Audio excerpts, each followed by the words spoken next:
Il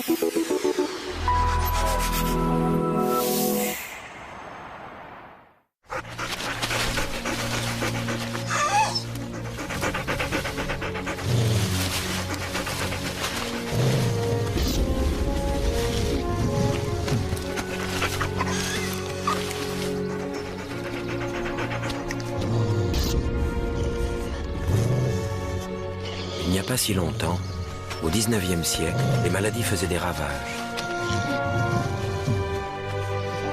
Elles frappaient au hasard et tuaient sans que les savants ne comprennent ni pourquoi ni comment. La plus mystérieuse et la plus terrifiante d'entre elles était la rage.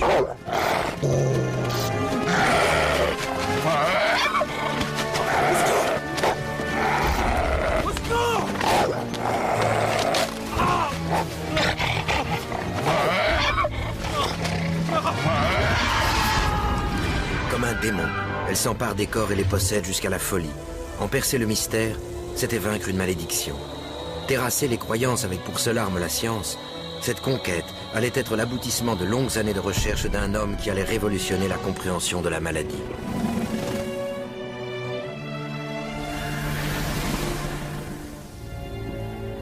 Dans le secret de son laboratoire, en se penchant sur l'infiniment petit, Louis Pasteur va découvrir le pouvoir destructeur des microbes et mettre au point des pièges pour cerner ces tueurs en série d'autant plus redoutables qu'ils sont invisibles.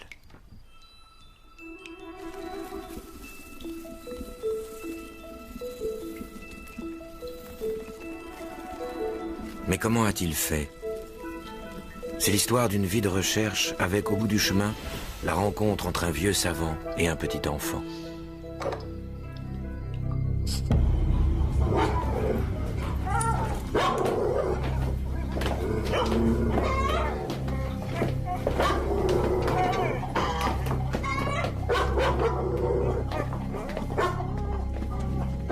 Comme vous le savez, l'hydrophobie, la peur de l'eau, est le premier symptôme de la rage. C'est pour ça, messieurs, que la simple vue de l'eau, ou d'un objet brillant d'ailleurs, provoque chez les chiens enragés une peur, disons, disproportionnée. C'est d'ailleurs pour cette raison qu'on trouve souvent des écuelles aux entrées des villages. C'est le seul moyen de repérer les chiens fous.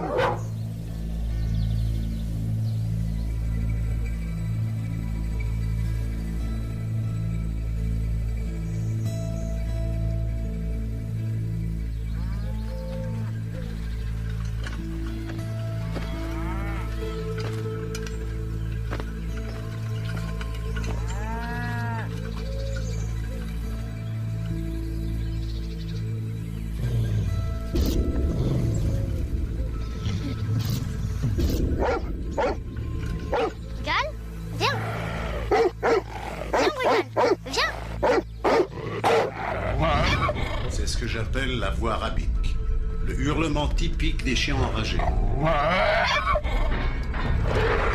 Lorsqu'on l'entend, c'est que le virus de la rage a déjà atteint le cerveau. Une simple morsure de ce chien, messieurs, et vous risquez la mort.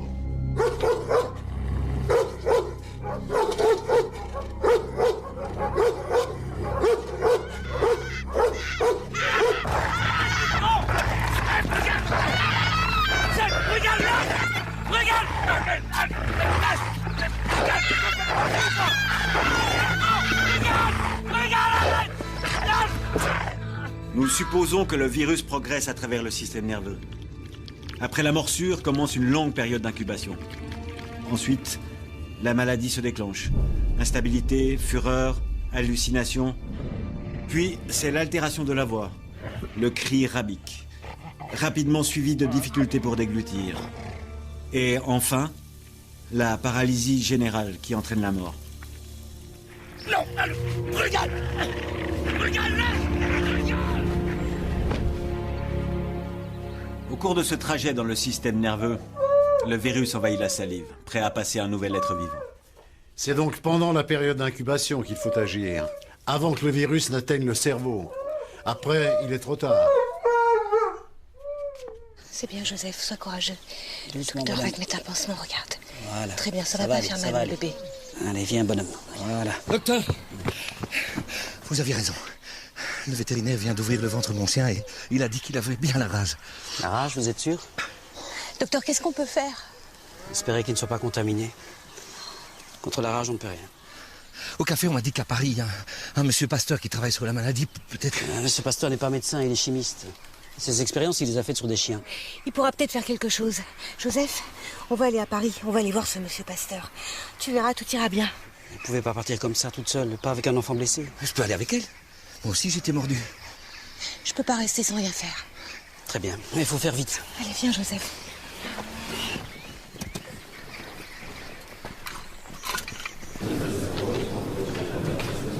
Allons, messieurs, un peu de calme, je vous en prie.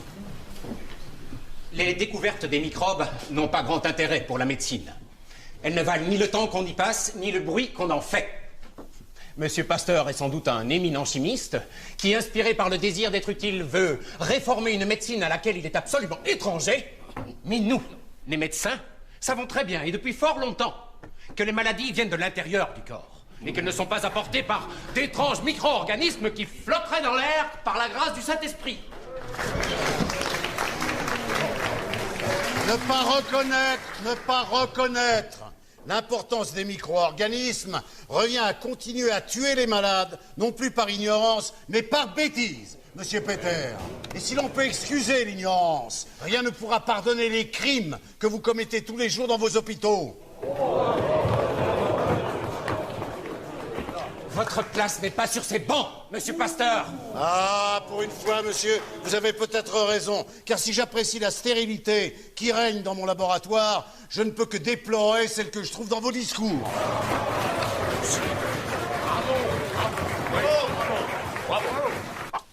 Ils étaient peu nombreux, les médecins qui croyaient alors aux thèses de Pasteur. Un seul avait choisi de le suivre.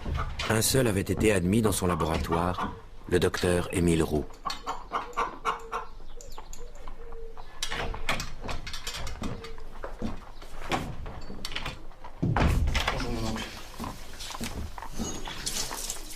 Alors, vous avez bien bataillé aujourd'hui?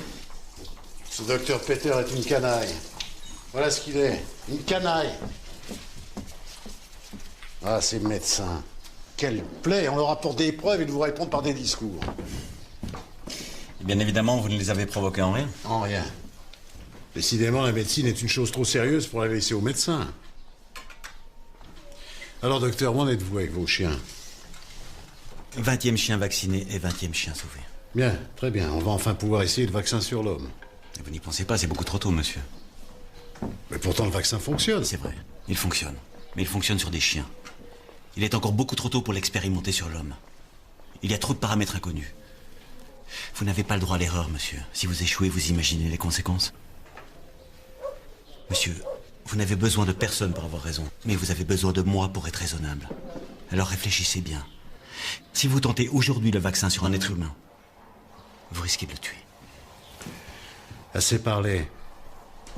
Au travail, il n'y a que ça qui amuse. Oui.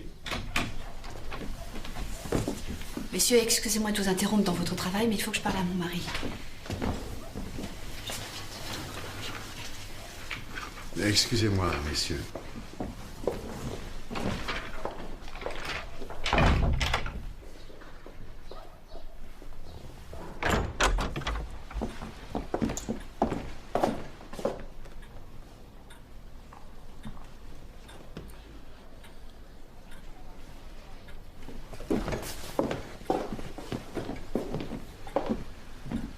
Montrez-moi votre blessure. Docteur, mon fils... Ne m'appelez pas docteur, je ne suis pas médecin. C'est grave?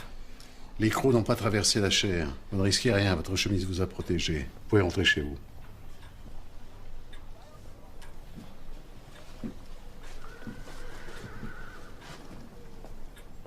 Vous pouvez retirer le pansement.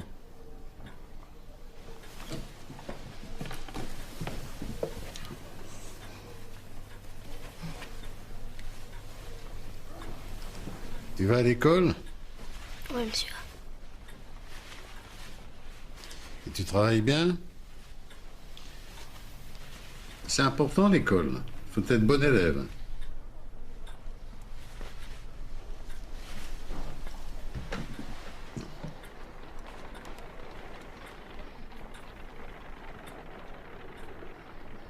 Joseph Meister a été mordu à 14 reprises, essentiellement aux jambes et à la main droite. 14 morsures, 14 points d'entrée possibles pour le virus. C'est la première chose que Louis Pasteur a comprise. Quand a eu lieu l'attaque? Il y a 2 jours au matin. Il fallait faire vite. Le virus de la rage progressait déjà vers le cerveau de l'enfant. Si Pasteur devait agir, c'était maintenant. Il ne pouvait pas attendre. Qu'est-ce qui se passe, docteur?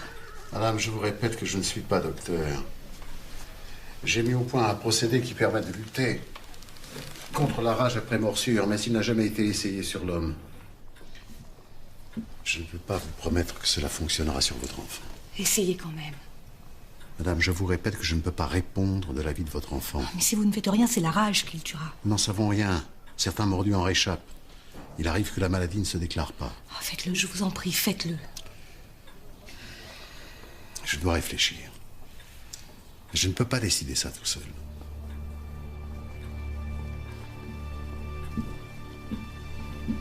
Ne vous en faites pas, vous êtes entre de bonnes mains. Discrètement, Louis Pasteur va contacter 2 médecins parmi les rares qui ont sa confiance. Alfred Vulpian, d'abord, un homme respecté, mais surtout l'un des membres de la commission de la rage et un adepte des thèses pasteuriennes. Jacques-Joseph Granchet, ensuite, qui aux yeux du savant possède 2 qualités. Il vient d'être nommé à la chaire de clinique des maladies des enfants et depuis des années désire vivement travailler pour lui.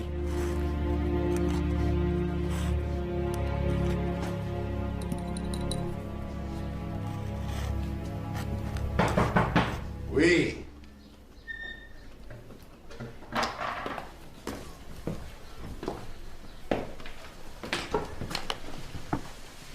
Alors, messieurs? Bon, il est plus que probable que cet enfant soit atteint de la rage. Et à votre avis, que dois-je faire? Vacciner, sans perdre de temps.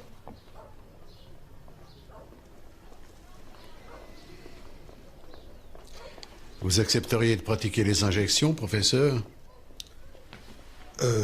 Écoutez, il y a longtemps que je ne suis plus praticien, Non, je ne peux pas. Et demandez au docteur Roux. Il travaille avec vous, il connaît vos travaux, ce serait plus logique. Non. Inutile de demander ça à Roux, je connais son opinion sur la question.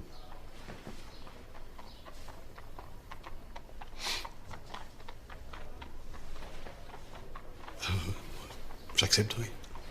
Merci, Granchet, je saurai me souvenir de votre aide. Inutile de vous rappeler que la discrétion est de rigueur. Si cette histoire s'ébruitait, l'Académie de médecine risquerait d'interrompre le traitement avant la fin du processus.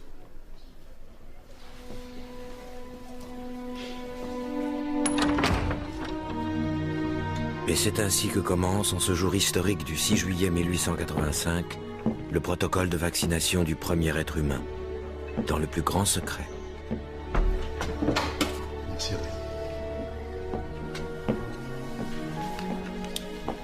Vous ne voulez pas que je prévienne le docteur Roux? Si je l'avais voulu, j'avais tout loisir de le faire.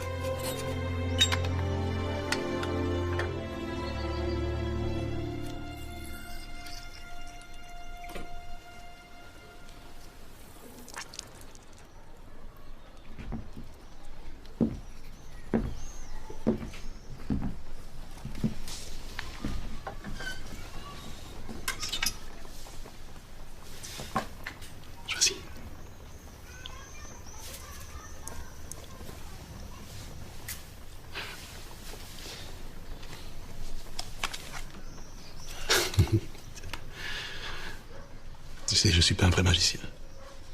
Parce que cette seringue-là, je peux pas la faire disparaître. La piqûre va te faire mal, et je peux rien y faire.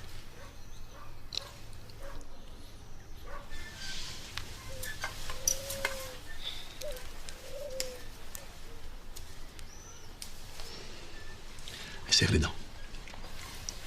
Plus fort. Non. Non. Ah! Aïe! Arrête! Arrête!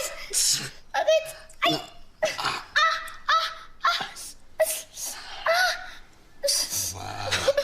Arrête! Aïe! Tu as été très courageux. C'est fini, mon ange. Ah, c'est fini. Oui, c'est fini, mais seulement pour l'instant. Le traitement nécessite entre 1 et 2 injections par jour pendant une bonne dizaine de jours. Pasteur ne savait pas pourquoi son vaccin fonctionnait. Les principes du système immunitaire n'avaient pas encore été découverts. Et ce qu'il imaginait, c'était que le produit qu'il injectait devait prendre le virus de vitesse et l'arrêter avant qu'il n'atteigne le cerveau.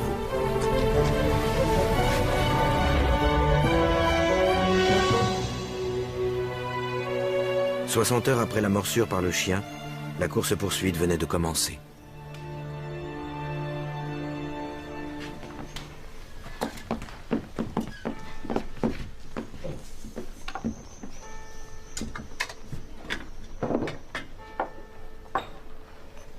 Monsieur Pasteur, c'est quoi ce produit? Ce qu'on a injecté, c'est compliqué à expliquer, mais faites-moi confiance. Comment dire à une mère que ce que l'on vient d'injecter dans le corps de son enfant, c'est le virus de la rage? Utiliser le virus pour combattre le virus. Cette découverte révolutionnaire, le principe même de la vaccination, Louis Pasteur la doit en partie au hasard.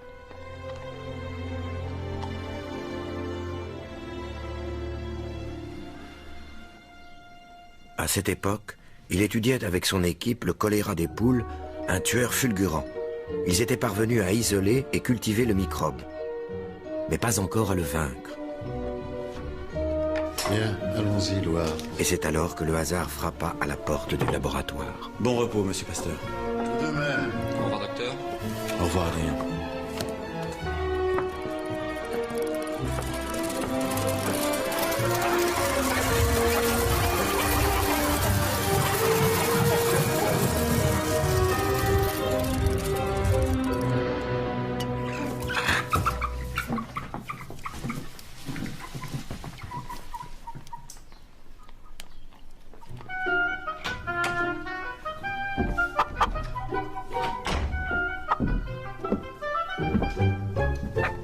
Que se passe-t-il, Roux?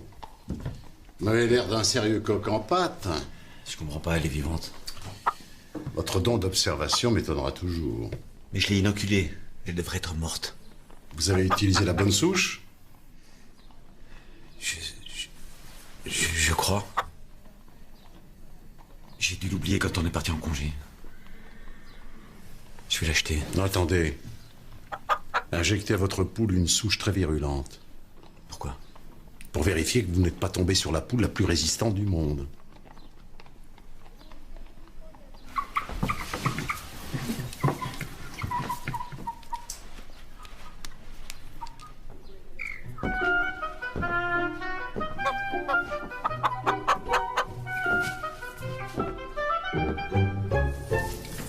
Le produit n'était pas altéré cette fois, j'en suis sûr. Elle devrait être morte, je comprends pas. Je sais. Le hasard ne favorise que les esprits préparés, mon cher Roux. Pardon? Jenner, ça vous rappelle quelque chose? Eh bien, au XVIIIe siècle, une terrible épidémie de variole avait frappé l'Angleterre. Édouard Jenner, un médecin de campagne, a remarqué sur les mains des treilleuses et sur le pis des vaches d'étranges pustules qui ressemblent à celles de la variole, mais qui ne tuent pas. Mieux, dans les campagnes, on raconte que ceux qui ont contracté cette variole des vaches n'attrapent jamais la variole des hommes. Jenner a l'idée d'inoculer ces pustules inoffensives à un enfant. Et ça a marché. L'enfant était immunisé. Jenner avait compris qu'on pouvait se protéger de la variole des hommes par une maladie qui lui ressemble et qui est moins puissante. La variole des vaches. Variolae vaccinae. La vaccine était née. Elle a sauvé des millions de vies humaines. C'est exactement la même chose ici.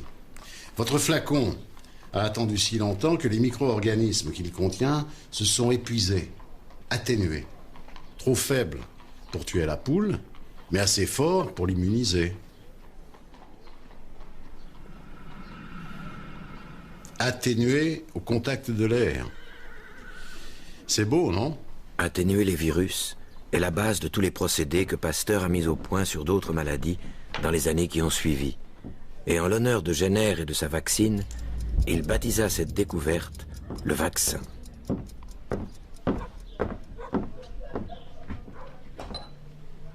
Mais jusqu'à ce jour, aucun de ces vaccins n'avait été testé sur un être humain.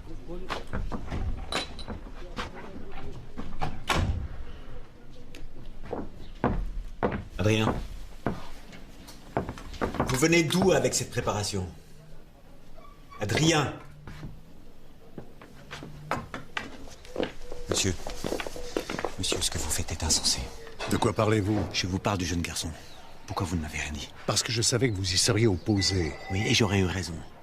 On connaît peut-être les dosages pour des chiens, mais pas pour les êtres humains. Ce que vous faites est de la folie, vous mettez la vie d'un enfant en danger. Je n'agis pas sur un coup de tête, je sais ce que je fais. Vous êtes arrogant et orgueilleux, monsieur. Prendre un enfant comme cobaye est inhumain. Et vous, mon ami, vous réagissez comme un médecin, pas comme un savant. C'est votre cœur qui répond, pas votre cerveau. Je réagis comme un être humain. Et moi, je fais tout pour en sauver un. Je ne teste pas mon vaccin, j'essaye de sauver la vie d'un enfant. Vous êtes sûr que c'est bien l'enfant, votre motivation? Pas votre vaccin?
Les autres.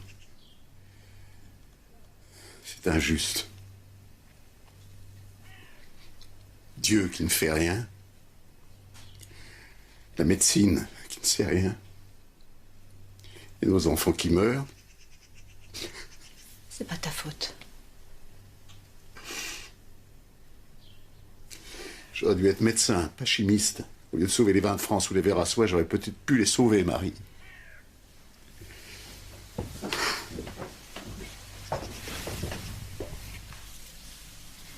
Tu n'es pas Dieu. Tu peux sauver personne. D'ailleurs, même Dieu n'y arrive pas.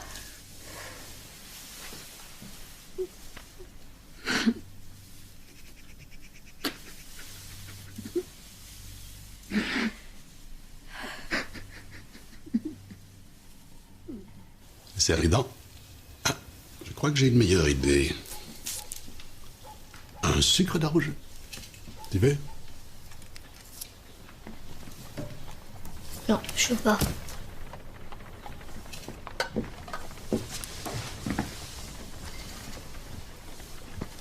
Non.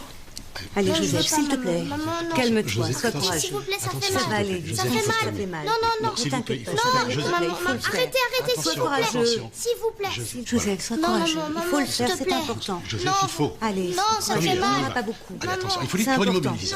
On y va, Joseph. Attention. Non, arrêtez. Non, Arrêtez. maman. Voilà ce que je te propose, Joseph. Je t'explique pourquoi ces piqûres sont importantes. Et après, je te laisse décider si on continue ou pas. D'accord? D'accord.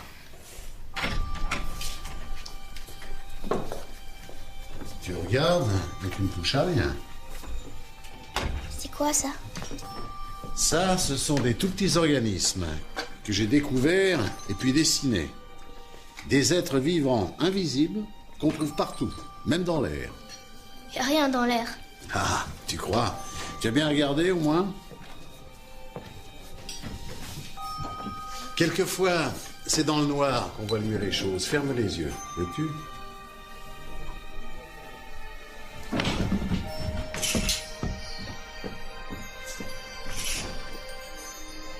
Maintenant, regarde bien.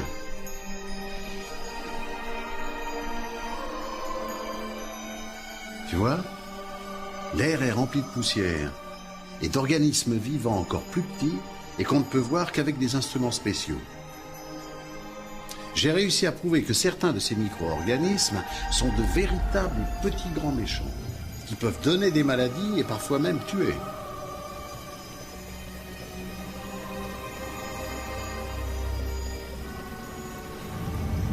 Vous pouvez ouvrir.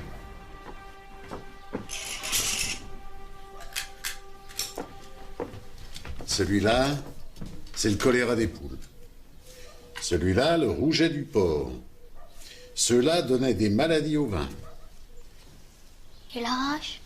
Ah, la rage, je n'ai pas encore réussi à la voir. Elle doit être trop petite ou alors mes yeux sont trop vieux. Mais je connais assez bien les petits grands méchants pour savoir que la rage est l'un d'entre eux. Approche. Tu vois, j'ai passé ma vie à les chasser, à les cultiver en trouvant ce qu'ils aimaient manger, à les observer pour mieux les comprendre. Et j'ai aussi appris à les éliminer pour qu'ils ne tuent pas. Vous êtes un chasseur?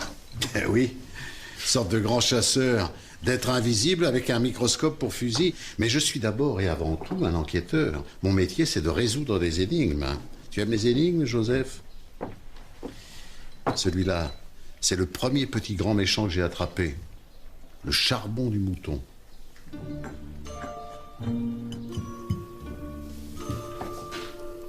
Le charbon du mouton faisait de grands ravages. Sans raison apparente, des troupeaux entiers de moutons tombaient les uns après les autres, en quelques heures. Les paysans disaient que leur champ était maudit car leurs bêtes mouraient. Mais à quelques pas de là, d'autres moutons ne montraient aucun signe de la maladie.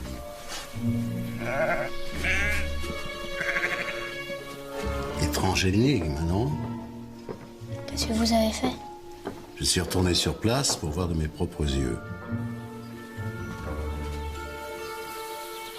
Un bon enquêteur, c'est d'abord un bon observateur.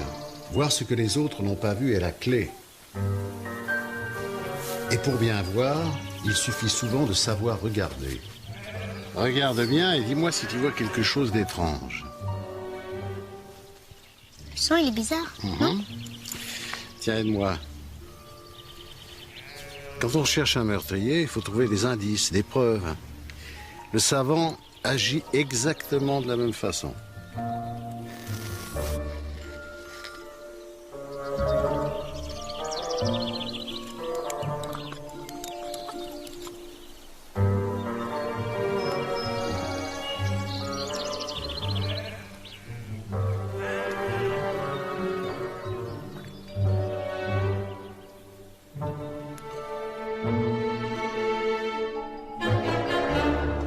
C'est lui le coupable, j'en suis sûre. Tu en es sûr, mais tu n'en as pas la preuve. On a observé, on a émis l'hypothèse que le petit grand méchant, c'est celui que tu viens de voir. Maintenant, tu dois imaginer une expérience qui permettra de le prouver. Il faut le comparer avec le sang d'un mouton pas malade. Bravo, tu viens de découvrir un autre grand principe de la recherche, la comparaison. Regarde, du sang de mouton pas malade.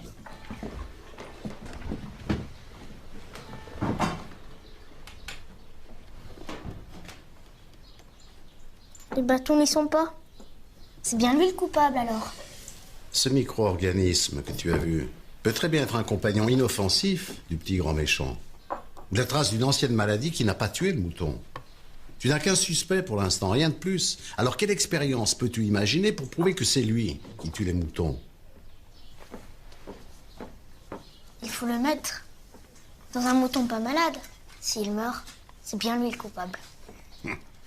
Et voilà qu'un enfant de 9 ans se montre bien plus sage que la majorité des médecins qui siègent à l'académie. Observation, comparaison, hypothèse, expérimentation, mais te voilà devenu un vrai petit savant. La maladie du charbon agissait vite, c'était pratique. Il suffisait d'attendre 48 heures pour avoir le résultat de l'expérience.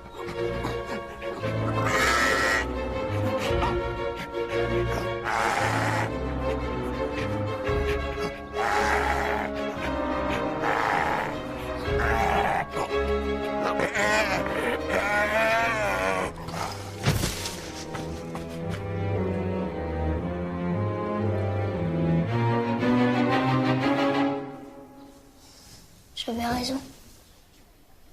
Mais on n'a pas fini.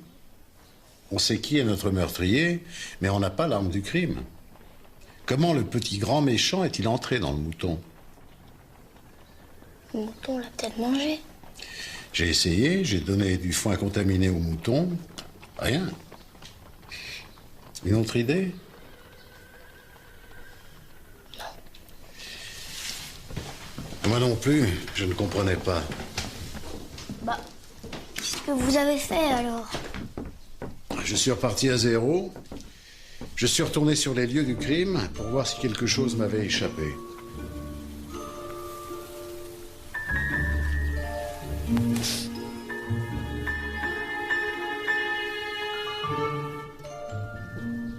Quoi? Qu'est-ce qu'il y a? Tu n'as pas compris? Les chardons, Joseph. Les chardons. Ils provoquent des coupures dans la bouche des moutons. C'est par ces coupures que le petit grand méchant est entré dans l'animal et l'a contaminé.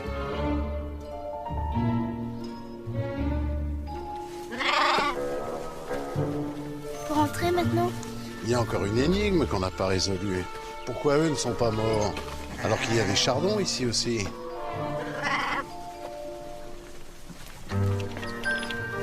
Les champs sont peut-être vraiment maudits. Un savant ne croit pas aux malédictions. Vous faites quoi des moutons morts? On les enterre.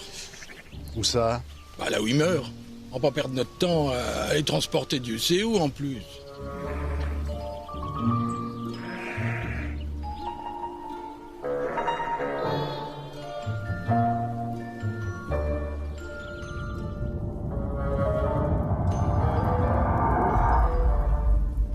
Les carcasses des moutons. C'est là que se cachait le tueur, attendant à l'affût sa prochaine victime. Mais comment pouvait-il refaire surface? L'écoulement des eaux aurait dû l'entraîner vers le bas, pas vers le haut. Il fallait toute l'intuition du savant pour trouver la solution.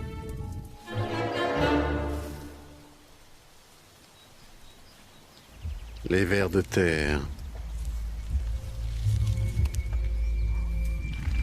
Ce sont eux qui transportent les germes du sol à la surface, à travers les milliers de galeries qu'ils creusent sous nos pieds. Il suffit alors que ces germes rencontrent un nouvel organisme accueillant pour qu'il l'envahisse et le tue à son tour. Les vers de terre, élémentaires. En dévorant la terre, ils emportaient avec elles les microbes, les remontant jusqu'à l'air libre, où ils les rejetaient dans leur déjection. Par cette démonstration digne de Sherlock Holmes, Pasteur venait d'apporter pour la première fois la preuve du rôle des microbes dans la propagation des maladies infectieuses. Joseph, la rage est bien plus dangereuse que le charbon du mouton. Pour l'instant, tu ne le ressens pas encore, mais le petit grand méchant progresse dans ton corps et seules les injections peuvent l'arrêter.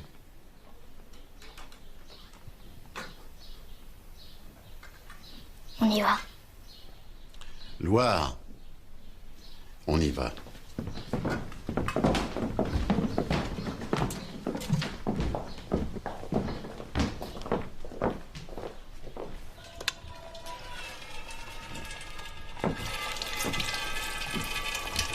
Psychologue dans la bouche.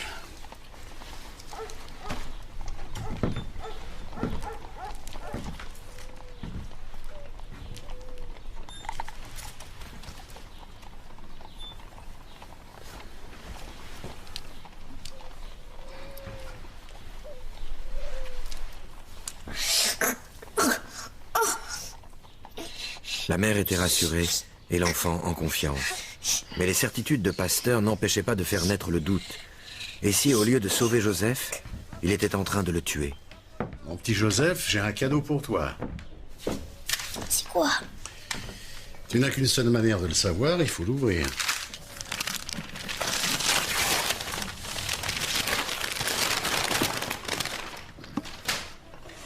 Un livre? Tu devrais être à l'école alors qu'il est... Alors tant que tu seras ici, on va travailler ensemble. Il faut travailler, tu sais, c'est important. Ouvre-le au hasard et fais-moi de la lecture.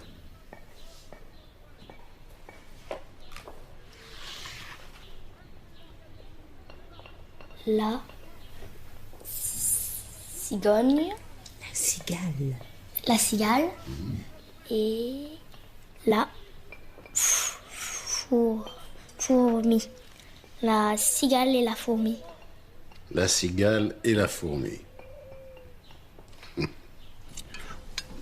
il est tellement fort qu'il peut même voir les petits grands méchants que personne d'autre peut voir. Je suis myope. Un défaut qui devient une qualité quand je regarde dans un microscope. Je peux voir facilement des choses que d'autres ne voient pas. C'est pour ça qu'il voit les petits grands méchants. Et les petits gentils, il y a des gentils aussi. C'est d'ailleurs eux que j'ai vus en premier, il y a longtemps. Et vous aviez quel âge? Je ne sais pas, il y a longtemps. 35 ans. 35 ans. Eh oui, le temps passe vite. Ça fait déjà presque 28 ans que tu passes plus de temps à regarder tes micro-organismes que ta femme.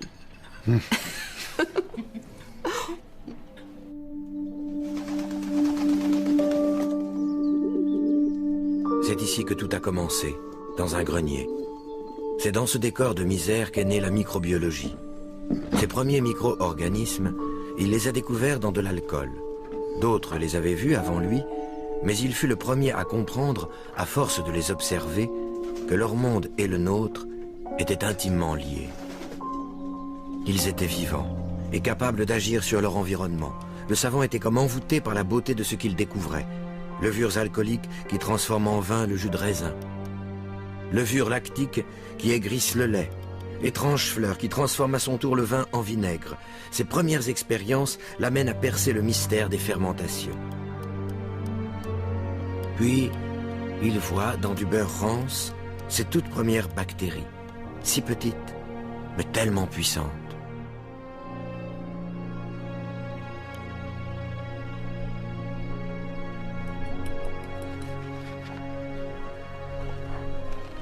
Longtemps après sa mort, on s'est demandé comment il avait pu voir autant de choses avec les microscopes de son temps. Il voyait, mais il extrapolait aussi, et son imagination le poussait toujours dans la bonne direction. En dessinant la beauté, il dessinait juste.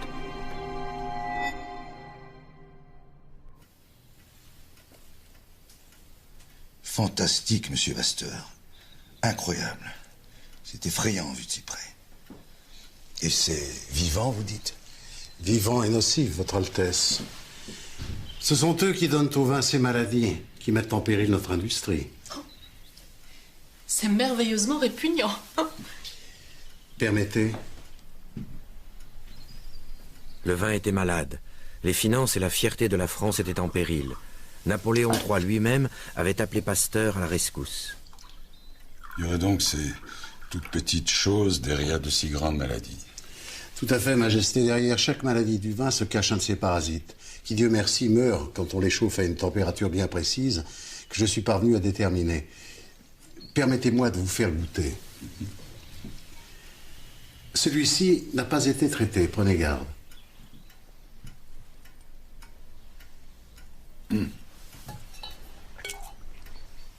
Par contre, celui-ci a été chauffé.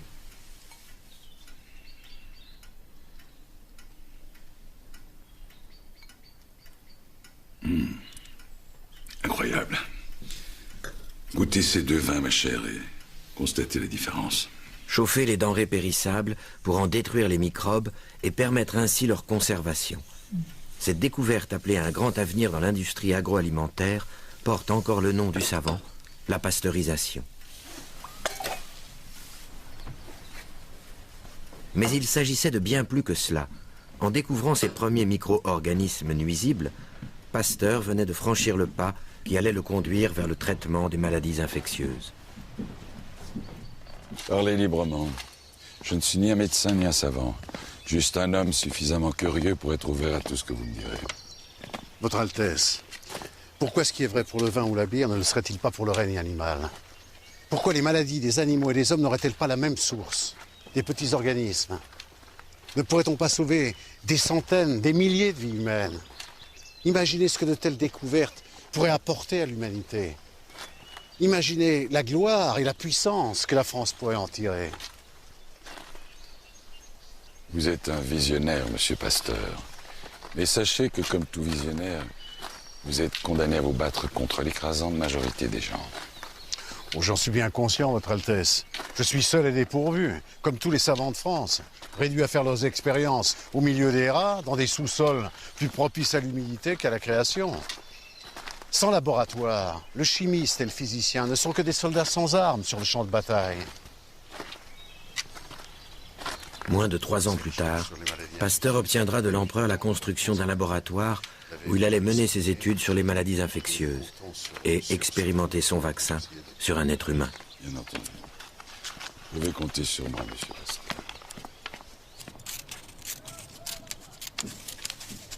Tu n'en as pas assez de passer ton temps à coller ces bouts de papier?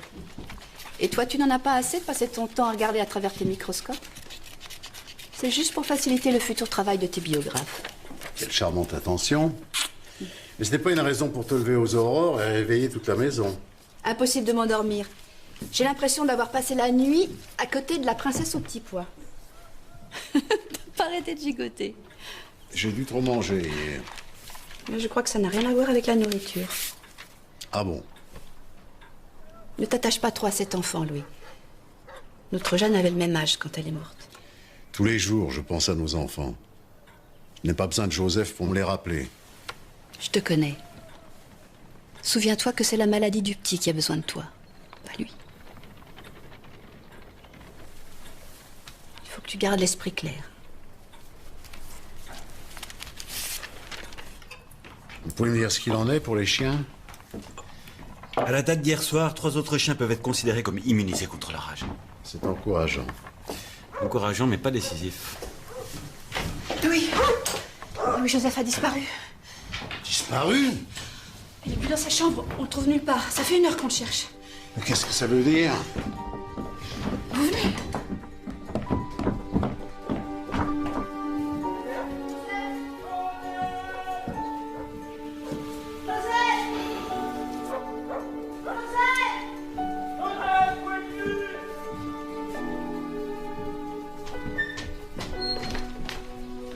Alors? Ça va, on l'a retrouvé. Il jouait avec les animaux, il était à la ménagerie.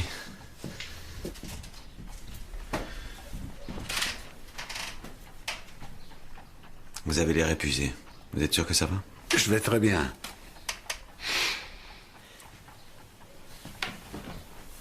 Expérimenter sur des animaux est une chose, mais sur des êtres humains, c'en est une autre. Où voulez-vous en venir? La médecine nous confronte souvent à des choix difficiles. On doit vivre avec le risque de voir mourir un patient et d'emporter la culpabilité. Je n'ai jamais voulu être médecin. Je n'ai fait que suivre le chemin que mes découvertes ont tracé.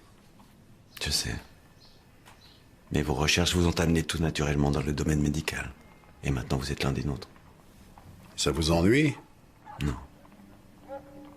Mais j'ai peur que ce soit une trop lourde charge pour vous. Roux n'avait pas tort. S'attaquer à la médecine aura été tout sauf facile.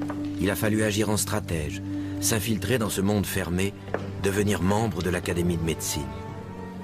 Mais ses futurs confrères voyaient avec méfiance un chimiste siéger dans leur honorable assemblée. Malgré ses découvertes, Louis Pasteur est élu de justesse, à 1 voix près. Peu après son élection, on l'invite à visiter un hôpital pour la première fois.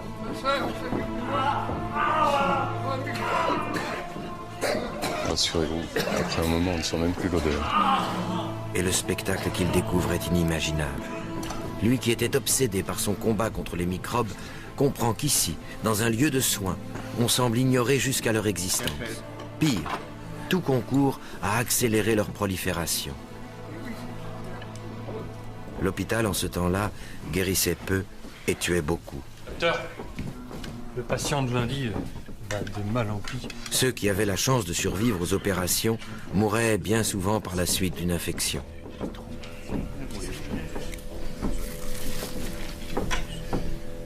Vous avez nettoyé la plaie après l'opération? Pourquoi? Pas la moindre notion d'hygiène. Une pratique héritée des champs de bataille. Je peux faire un prélèvement? Je vous en prie. Un bon chirurgien est un chirurgien qui opère vite et n'importe où.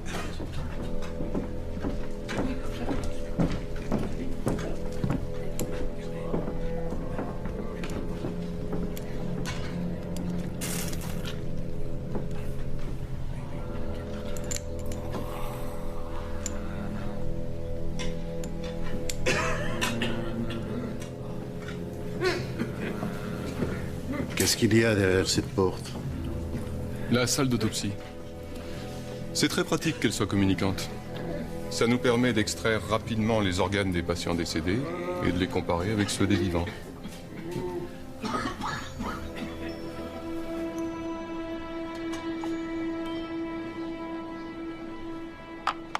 Affligé par cette visite, Pasteur se lance dans l'étude du pus qu'il a recueilli, accrochant un tueur de plus à son tableau de chasse, le staphylocoque.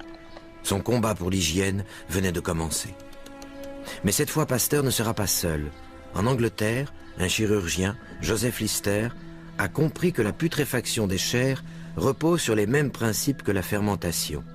Une contamination par des micro-organismes ressemblant à ceux décrits par le savant français. Lister met alors au point une technique de pulvérisation d'acide phénique autour de l'opéré pour tuer les microbes avant qu'ils n'atteignent les plaies. L'antisepsie venait de voir le jour. Lister baisse le taux de mortalité en milieu hospitalier de 40 à 15%. Mais la méthode est contraignante, elle peine à s'imposer. La fièvre puerpérale qui emporte les jeunes accouchés s'explique très facilement, monsieur Pasteur. L'accouchement est une telle épreuve que le corps de la femme s'affaiblit pendant l'effort et produit des miasmes qui emportent les plus faibles d'entre elles. Seules les plus résistantes survivent. Messieurs les membres de l'Académie, permettez-moi d'aller dessiner sous vos yeux le micro-organisme auquel j'attribue l'existence de cette fièvre puerpérale. Un streptocoque. Le voilà, votre miasme mystérieux. C'est lui, je l'ai vu. Et il ne tue pas seulement les jeunes accouchés. Il est responsable aussi d'un grand nombre de décès dans les hôpitaux. Et il vient d'où, ce microbe? En grande partie de vous, messieurs.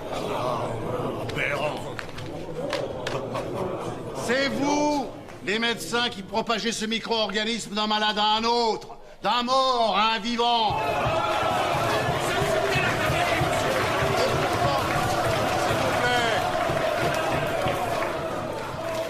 S'il vous plaît. Et pourtant, il faudrait peu de choses pour enrayer cette fièvre. Si j'avais l'honneur d'être chirurgien, je ne me servirais que d'instruments d'une hygiène et donc d'une propreté irréprochable. Après avoir nettoyé mes mains et avoir soumis mes instruments à un flambage rapide, je n'emploierai jamais que de la charpie, des bandelettes ou des éponges préalablement exposées à un air porté à une température de 130 à 150 degrés. En suivant la piste ouverte par Lister, Pasteur est allé plus loin. Plutôt que de détruire les microbes en salle d'opération, il trouve le moyen de les empêcher d'y pénétrer. C'est l'asepsie qu'il venait d'inventer. L'asepsie va sauver des millions de vies humaines. Mais ça, Louis Pasteur ne le saura jamais. Il faudra des décennies pour qu'elle soit enfin adoptée par les chirurgiens. Croyances et mauvaises habitudes ont la vie dure.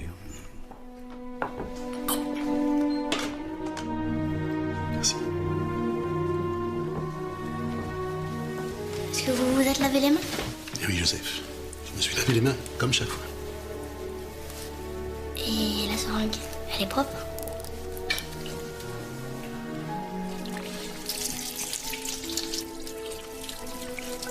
Étrange, ce vaccin. Il ne combat pas seulement la rage, il transforme les enfants en petits pasteurs. Alors, monsieur Petit Pasteur, êtes-vous prêt pour votre injection? Oui, docteur Granchet. Joseph allait de mieux en mieux. Mais ce que lui et sa mère ignoraient, c'est que chaque jour, le virus qu'on lui injectait était un peu moins atténué, un peu plus puissant. Voilà, bravo. C'est toujours aussi courageux. Maintenant, amusons-nous. Au travail. Oh non, c'est embêtant le travail. Tu as tort, c'est très amusant. Il faut juste que tu y trouves un intérêt. Commençons par un peu de lecture. Chaque jour, Louis Pasteur s'attachait un peu plus à l'enfant. Joseph l'aime beaucoup. Louis a toujours adoré les enfants. C'est même lui qui se levait la nuit quand il pleurait. Ah bon? Oui. Il est très doué avec eux. Certainement plus que moi. Il est aussi patient, je suis impatiente. Elle s'est crue obligée de frapper l'exigeant Marguillier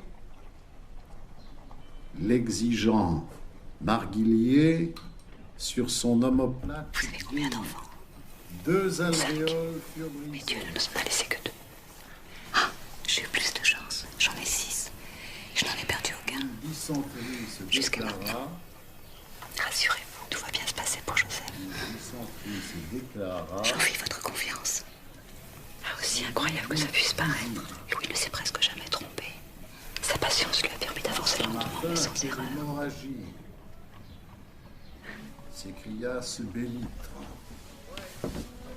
À cette dictée de Mérimée, Alexandre Dumas fait 24 fautes, l'impératrice Eugénie 72, et feu notre empereur Napoléon III 75.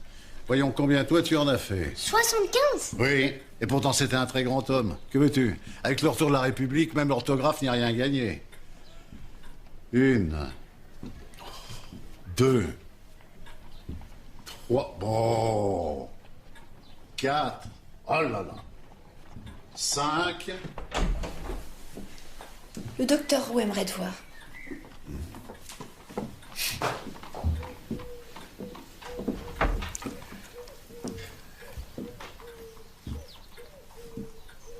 Intéressant. Ce jeune Edelfelt a beaucoup de talent. Vous avez l'air fatigué. Ces derniers jours ont été longs et épuisants.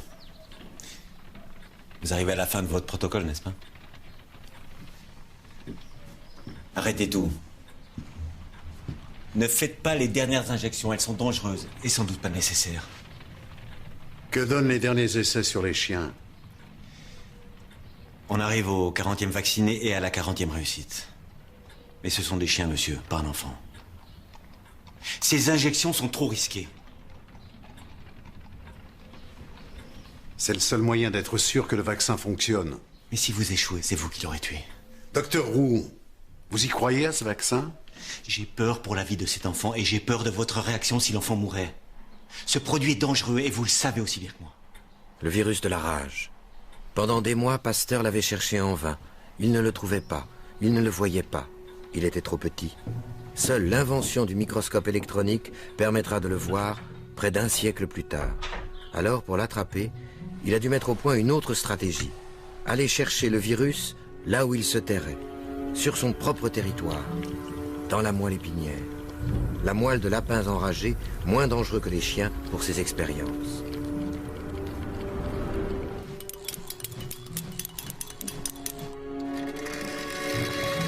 Et comme pour le choléra des poules, le virus contenu dans la moelle, atténué par l'air, se transforme en vaccin. Plus la moelle a séché longtemps, plus faible est le virus. Pour habituer l'organisme, jour après jour, on injecte une moelle un peu plus fraîche, un virus un peu plus actif.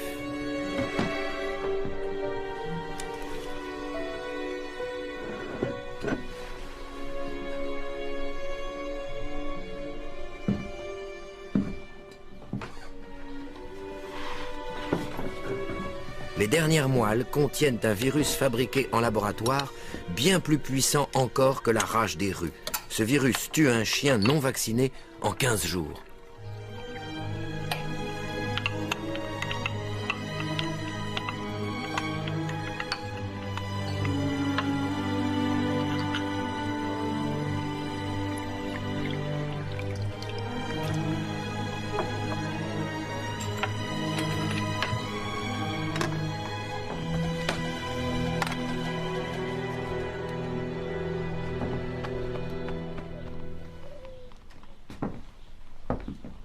15 jours. Si dans 15 jours Joseph est encore en vie, la preuve sera faite que le vaccin est efficace.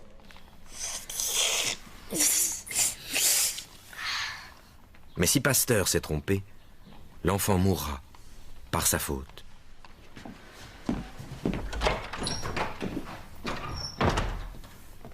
Quelque chose ne va pas, docteur?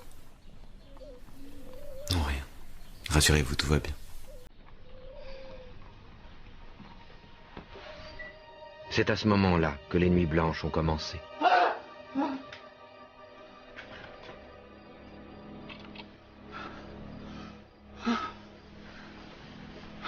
Qu'est-ce que t'as? Un cauchemar. Joseph mort. Oh, il va bien. Je suis sûre qu'il dort comme un ange. Je devrais tout arrêter. C'est de la folie. Roux a raison. Si je continue, je vais le tuer. Si tu arrêtes maintenant, il faudra tout recommencer avec un autre mordu. Mais au moins, ce ne sera pas un enfant. Il y a 20 ans, tu t'en prenais à Dieu de ne pas avoir pu sauver nos enfants. Pendant 20 ans, tu t'es battu pour prendre ta revanche. Renonce aujourd'hui, et nos enfants seront morts pour rien. Je vais aller le voir. Mais Louis, il est 3 heures du matin.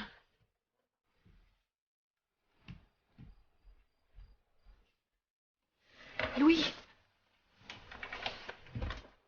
Louis.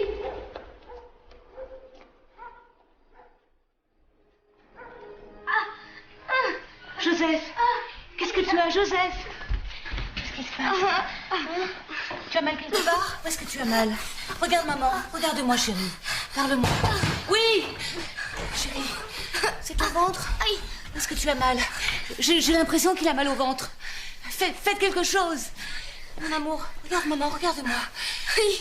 Oui, ça va aller mon ange, on va s'occuper de toi. Qu'est-ce que c'est? Louis. Louis, va réveiller Adrien qu'il aille chercher le docteur Grancher. Louis. Louis. Adrien, va chercher le docteur Grancher, vite. Non, Roux, va chercher le docteur Roux. Qu'est-ce que c'est? Je sais pas.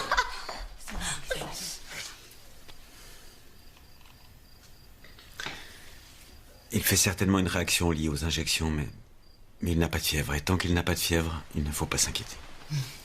Merci docteur. Merci.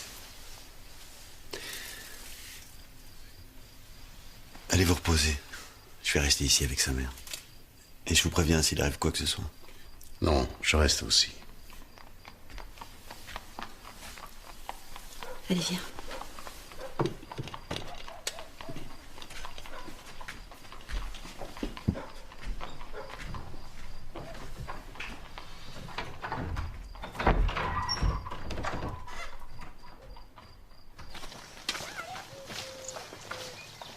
Et si je me trompais? Si malgré tout, il y avait quelque chose qui m'avait échappé. Il y a tellement de choses que je ne sais pas. C'est impossible que tu te trompes. Impossible. Tu ne peux pas être aussi catégorique. Je te dis que c'est impossible. Si tu te trompes, ça veut dire que moi, je me serais trompée sur toi pendant toutes ces années, et ça, c'est impossible. Il y a des questions que je me trompe. Je m'y refuse. Ah bah c'est d'une logique. Féminine. Ah oui? Féminine. Exactement. Et il est grand temps, mon cher Louis, que tu admettes que la logique féminine réussit toujours par atteindre son but. Donc tu peux être rassuré. Tu ne te trompes pas. Ah, je n'en peux plus, Marie. Je suis épuisé. Je sais. Joseph va mieux. Tu en es aux dernières injections. Dès qu'on peut, nous partirons pour Arbois. Entrez.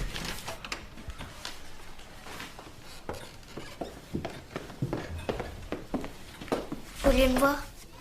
Oui, approche. Dans 1 heure, on te fera ta dernière piqûre. Après quoi, ma femme et moi allons partir nous reposer dans notre maison de famille à Arbois. Très important, mon petit ami. Je veux que tu m'écrives tous les jours, pendant au moins 3 semaines, pour me dire comment tu vas. Tous les jours, c'est bien compris. Oui, monsieur Pasteur.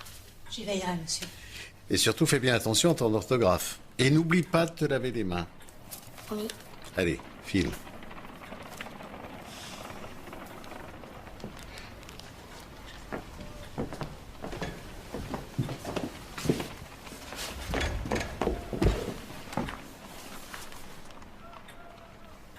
Merci. Allez.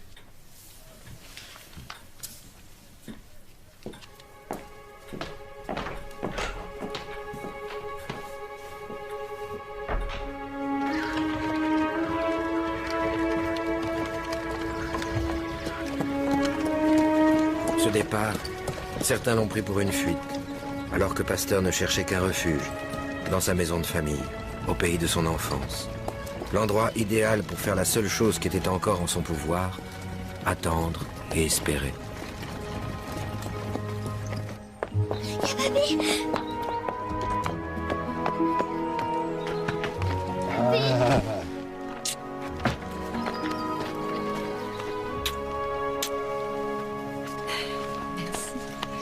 Est-ce que le courrier est passé? Non, papa, pas encore.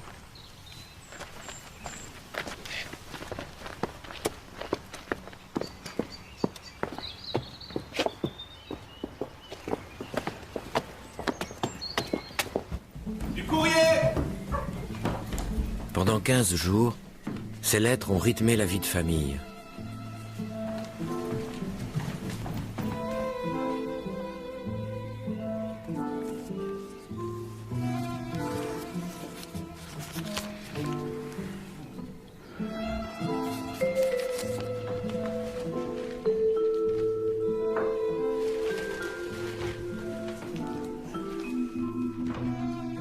Les cauchemars continuaient. Mais chaque nuit d'angoisse était un jour de gagné.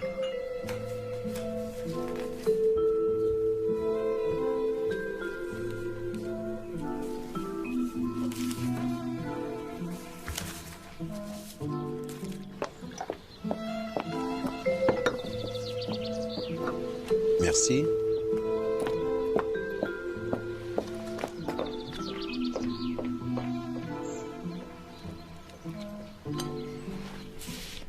Et puis un jour, ce fut le 15e jour.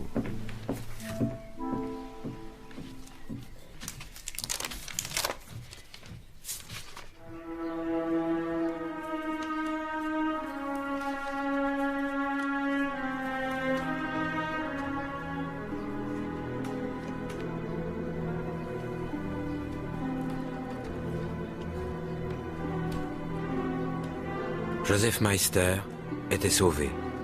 Son nom allait bientôt entrer dans l'histoire.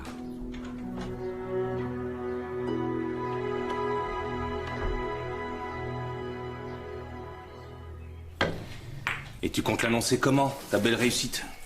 On rentre à Paris dans une semaine. Le temps de rassembler mes notes et mon énergie pour expliquer mes découvertes et m'exposer à la foudre des académiciens. La foudre? Et pourquoi t'en voudrait-il? J'ai traité Joseph en secret, bien trop tôt au goût des médecins.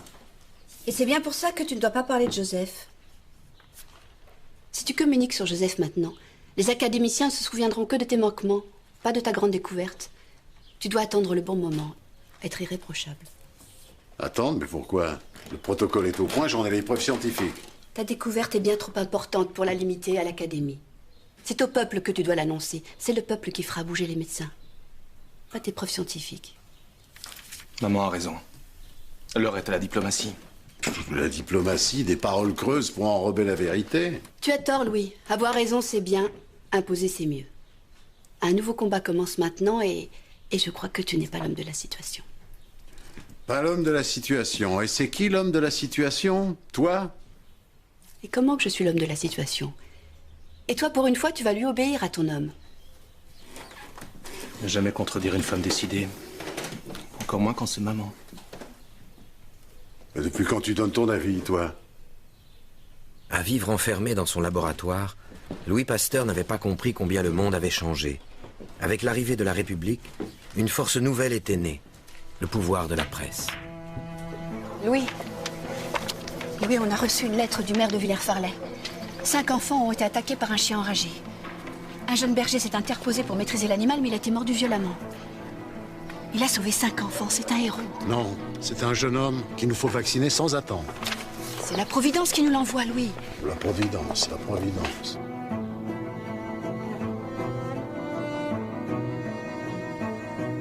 Il faut pas avoir peur, mon petit Jupille. C'est un peu douloureux, mais c'est nécessaire. Ah, mais j'ai pas peur, monsieur.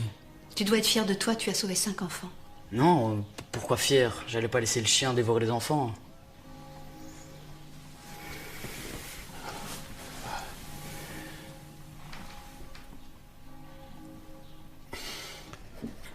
Après 20 à 25 passages de lapin à lapin, on rencontre des durées d'incubation de 8 jours. Non, mais là, ça va trop vite, moi, j'y arrive pas. Qui se maintiennent pendant une période nouvelle de 20 à 25 passages. Puis on atteint une durée d'incubation de 7 jours. Non, mais ça va pas, Louis, c'est trop long, c'est trop précis, on s'ennuie. On s'ennuie, mais qu'est-ce que tu racontes? Il faut que tu parles très très vite du petit Jupille. Et puis n'oublie pas que tu t'adresses aussi à des journalistes. Et puis il faut beaucoup plus d'adjectifs. Plus adjectifs, et puis quoi encore? Tu veux que je fasse du Victor Hugo? Ah mais Victor Hugo plaît beaucoup. Beaucoup. Bon allez, vas-y, je couperai après. Je me ferai jamais à cette époque où les images émouvantes remplacent le sérieux d'une allocution. Bon, alors on reprend. Allons-y. Un petit garçon vacciné avec succès. Un jeune adolescent héroïque. Pasteur et son équipe avaient toutes les cartes en main. Il était temps de monter en première ligne, en rang serré. Je ne signerai pas cette communication. Et pourquoi? Parce que certains chiffres sont faux et vous le savez, je ne signerai pas. Mais aujourd'hui, on a bien atteint les 50 chiens vaccinés, et tous avec succès. Vous jouez avec les mots pour déformer la réalité. Docteur Roux, croyez-vous à ce vaccin ou pas? Ce n'est pas la question. Ah, ce n'est jamais la question avec vous. Moi bien que vous êtes jeune, et que vous avez le temps. Un jour, il faudra bien que vous acceptiez de croire en quelque chose et de vous battre pour. Je ne signerai pas ce mensonge. Ce n'est pas un mensonge. C'est une présentation particulière des faits. Le seul endroit où il faut être d'une honnêteté absolue, c'est dans ce laboratoire. Et là, nous l'avons toujours été. À l'extérieur, le combat est soumis à d'autres règles. Ne soyez pas naïfs. Allons, Roux. Après des expériences, pour ainsi dire sans nombre, je suis arrivé à une méthode prophylactique de la rage, pratique et très rapide, dont le succès sur un grand nombre de chiens me donne la garantie d'avoir une totale confiance dans son application, non seulement à tous les animaux, mais à l'homme lui-même. Par l'application de cette méthode, je suis parvenu à sauver 50 chiens de la rage. Lorsque l'état d'immunité est atteint, on peut sans inconvénient... Dans le monde des sciences, la plus grande des découvertes ne vaut rien si l'on ne parvient pas à l'imposer. Il m'a toujours paru que ça... Homme de rigueur, le savant va donc pour une fois déroger à la règle. Il reste flou, embrouille son auditoire, cite le cas de Joseph, puis se lance avec lyrisme dans l'aventure Jupille. L'Académie n'entendra peut-être pas sans émotion le récit de l'acte de courage et de présence d'esprit de l'enfant dont j'ai entrepris le traitement mardi dernier. C'est un berger âgé de 15 ans, du nom de Jean-Baptiste Jupille, de Villers-Farlay, qui, voyant un chien à l'allure suspecte de forte taille, se précipitait sur 6 de ses petits camarades, tous plus jeunes que lui, s'est élancé armé de son fouet au-devant de l'animal.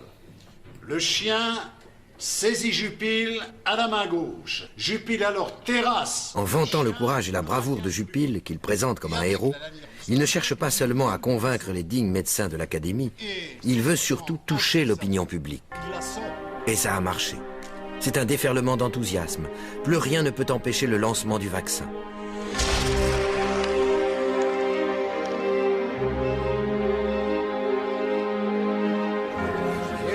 Du monde entier, des mordus accourent pour se faire vacciner. C'est le petit qui a été mordu? Oui. Venez, je vais passer devant. La petite équipe s'organise. Marie mène les arrivants vers le laboratoire. Excusez-moi, je vais passer l'enfant et après c'est tout de suite à vous. Où son mari les accueille pendant que Loire, son neveu, prépare les vaccins et que Granchet pique. En quelques semaines, le petit laboratoire s'est transformé en usine de vaccination.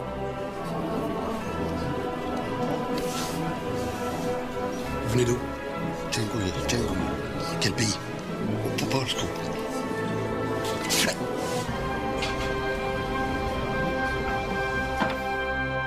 Vous devez vous faire vacciner, Grancher. Et nous tous aussi par la même occasion. Nous aurions dû le faire depuis longtemps déjà. Messieurs, s'il vous plaît.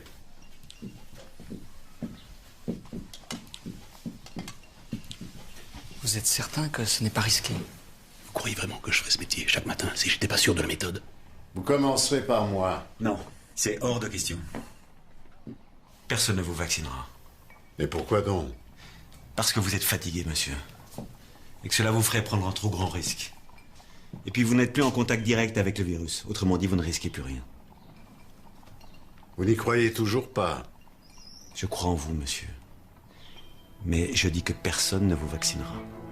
En 4 mois, 350 personnes furent vaccinées. La méthode avait fait ses preuves.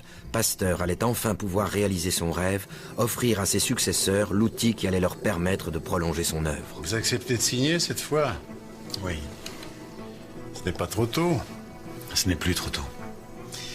J'ai toujours cru en vous et en votre vaccin. Ça n'a jamais été la question. Seulement, déontologiquement, je n'avais pas le choix. Je sais, je sais. Les statistiques établissent que c'est surtout dans les 2 mois, c'est-à-dire dans les 40 à 60 jours qui suivent les morsures, que la rage se manifeste. Des chiffres, des faits, des dates. Le savant a repris son habit de chercheur et, cette fois, c'est bien à la médecine et à la science qu'il s'adresse. Car c'est à elle qu'il veut léguer son héritage.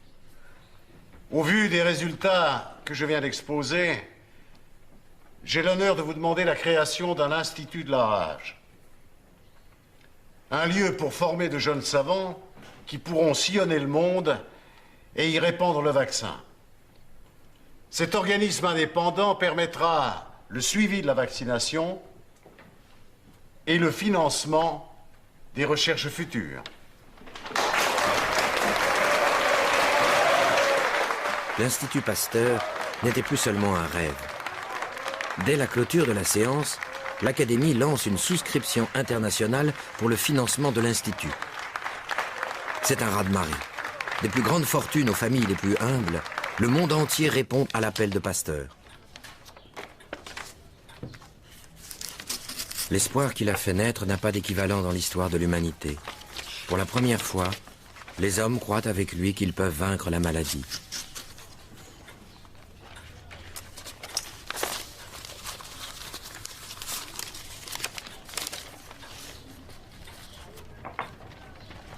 Mais c'est un tout petit don qui retiendra le plus son attention.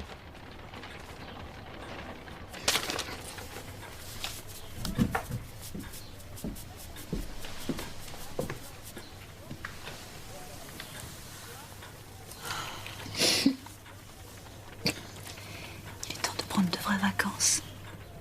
Te reposer. Tu peux maintenant. Tu as réussi.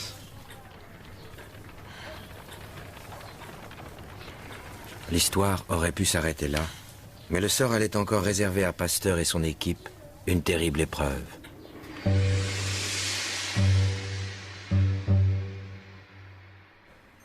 Le père de l'enfant a porté plainte. Il prétend que son fils est mort de la rage. La presse se déchaîne et évidemment le docteur Peter en profite pour crier au scandale. C'est pareil à l'hôpital. Certains collègues sont de la cœur joie. Ils disent que le vaccin ne guérit pas de la rage, mais qu'il la donne. C'est le docteur Boardel qui doit s'occuper de l'autopsie. Il est honnête et ouvert. Il a accepté de nous aider. Je vais m'en charger. Vous voulez bien?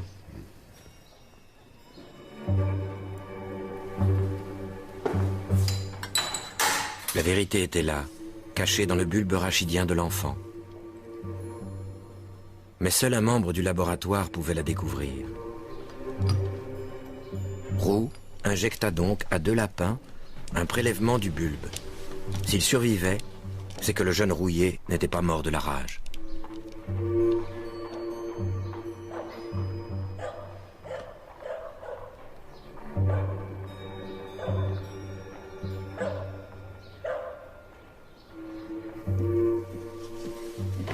Oui, regarde. Une lettre de Joseph.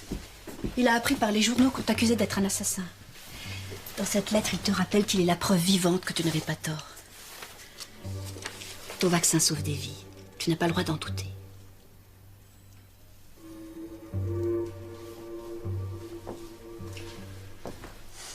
Vous êtes catégorique?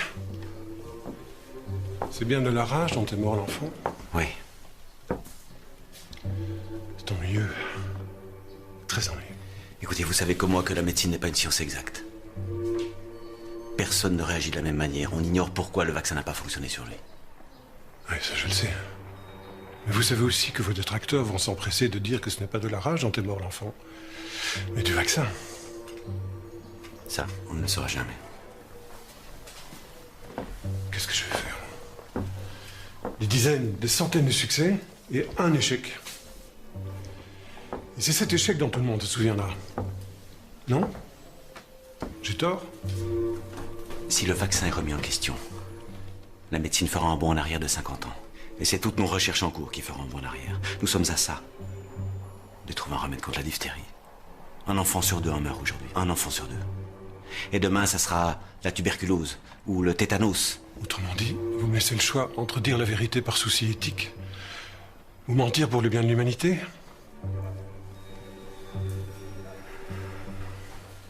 Monsieur Brouardel, vous avez la parole. Toutes les hypothèses ont été prises en considération et l'autopsie a été menée avec le sérieux requis. Je peux vous annoncer avec certitude que l'enfant est mort des suites d'une insuffisance rénale. Oh. Docteur Roux, vous confirmez? Docteur Roux.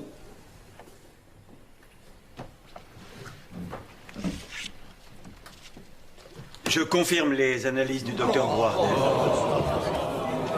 Le prélèvement du bulbe rachidien du jeune rouillé nous l'a prouvé. L'enfant n'est pas mort de la rage. C'est un scandale.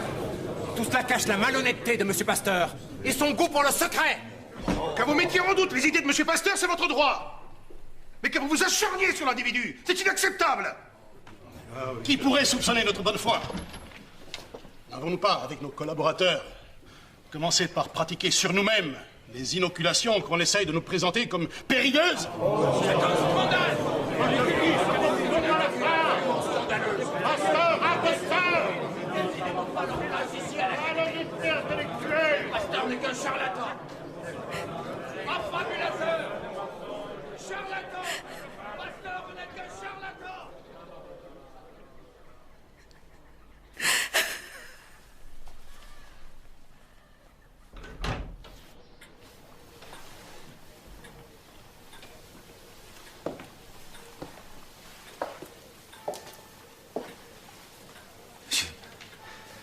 Monsieur, le docteur Brouardel a lavé votre vaccin de toute accusation. Dieu merci, Dieu merci. Votre vaccin est une réussite. Vous n'avez plus de soucis à vous faire. Notre vaccin, docteur Roux, notre vaccin. Qu'auriez-vous fait si l'enfant était mort de la rage? Vous me demandez si j'aurais menti? Jamais je ne ferai quoi que ce soit sans avoir l'absolue certitude d'avoir raison de le faire. Une vraie réponse d'homme de science. Nous allons pouvoir faire de grandes choses maintenant.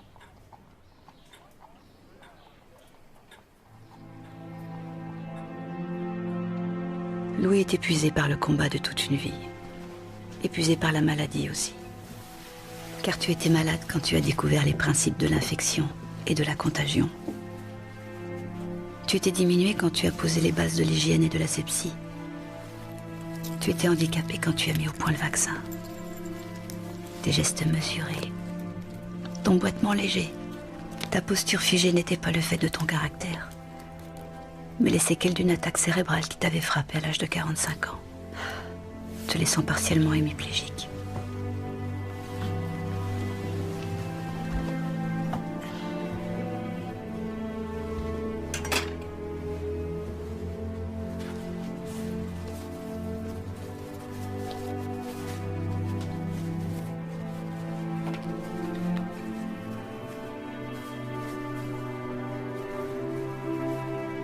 Alors que savants et hommes d'État s'apprêtent à lui rendre hommage à la Sorbonne pour son jubilé, Pasteur est terrassé par une nouvelle attaque. Il ne peut presque plus parler. C'est son fils qui lira son ultime discours. Jeunes gens, confiez-vous à ces méthodes sûres, puissantes, dont nous ne connaissons encore que les premiers secrets.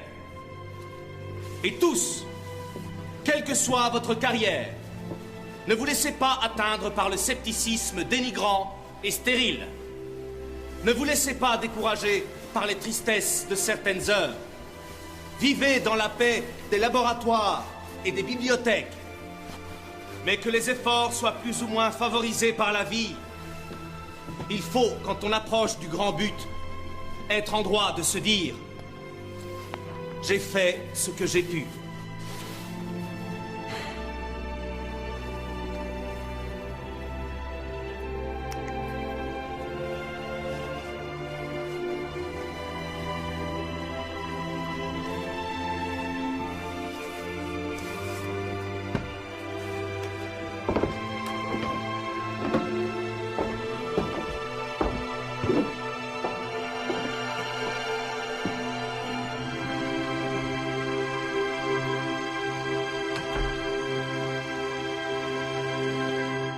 Louis Pasteur meurt à l'âge de 73 ans.